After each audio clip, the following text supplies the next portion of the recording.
اللہ تعالیٰ، امام زین العابدین سجاد جانتے ہیں، جو کربلا میں موجود تھے، کربلا کے بیمار، وہ جنہوں نے ساری زندگی ایسے گزاری. ان کا ایک واقعہ آپ کے سامنے رکھوں.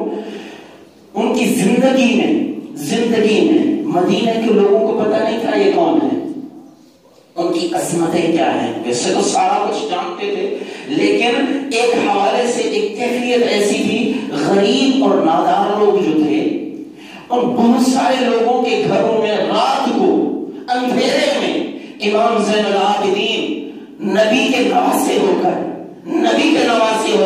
حسین کے لخت جگر ہو کر علی المرتضیٰ کے پوتے ہو کر وہ اپنے کندھوں پر لوگوں غریبوں کا راشن اٹھا کر لے جاتے تھے اور رات کو ان کے گھر میں دروازے کے اندر چھوڑ کے آ جاتے تھے. کسی کو پتہ ہی نہیں ہوتا تھا، کسی کو پتہ ہی نہیں ہوتا تھا ہمارا راشن دینے والا کون ہے. یہ تو جب امام زین العابدین اس دنیا سے پردہ فرما گئے اس کے بعد لوگوں کو پتہ چلا، ارے وہ جو ہمارا راشن آیا کرتا تھا وہ شاید یہی دیا کرتے تھے، جب یہ گئے ہیں تو ہمارا راشن بند ہو گیا ہے. اور ہم لوگوں نے غریبوں کی مدد کرنا چھوڑ دی ہے.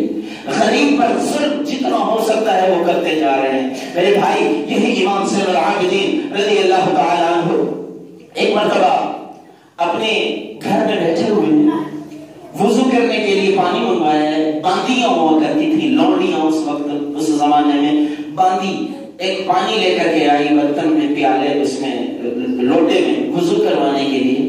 وہ ان کے ہاتھ سے چھوٹا اور وہ پانی کا لوٹا گر گیا. اور بعض روایات میں حضرت امام زین العابدین کے پاؤں پر گرا.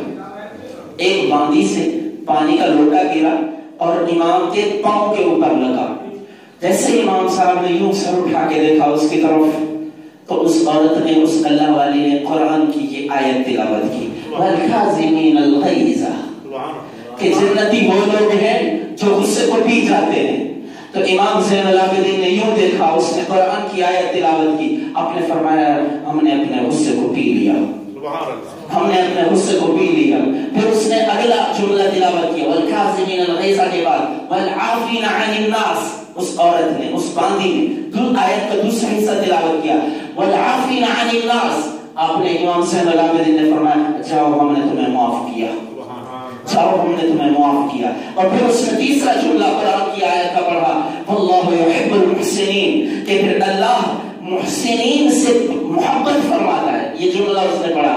میرے امام زین العابدین نے جب یہ تیسرا جملہ آپ نے سماعت فرمایا تو ارشاد فرمایا جاؤ ہم نے تمہیں اللہ کی راہ میں آزاد کر دیا، جاؤ آج سے تم آزاد ہو. یہ ہوتے ہیں معاف کرنے والے، یہ ہوتے ہیں احسان کرنے والے. آج اگر ہم کسی کو معاف کر بھی دیں تو پھر زمانے تک جتاتے رہتے ہیں، تم نے اتنا غلط کام کیا تھا، ہم نے تجھے چھوڑ دیا تھا، تجھے یاد نہیں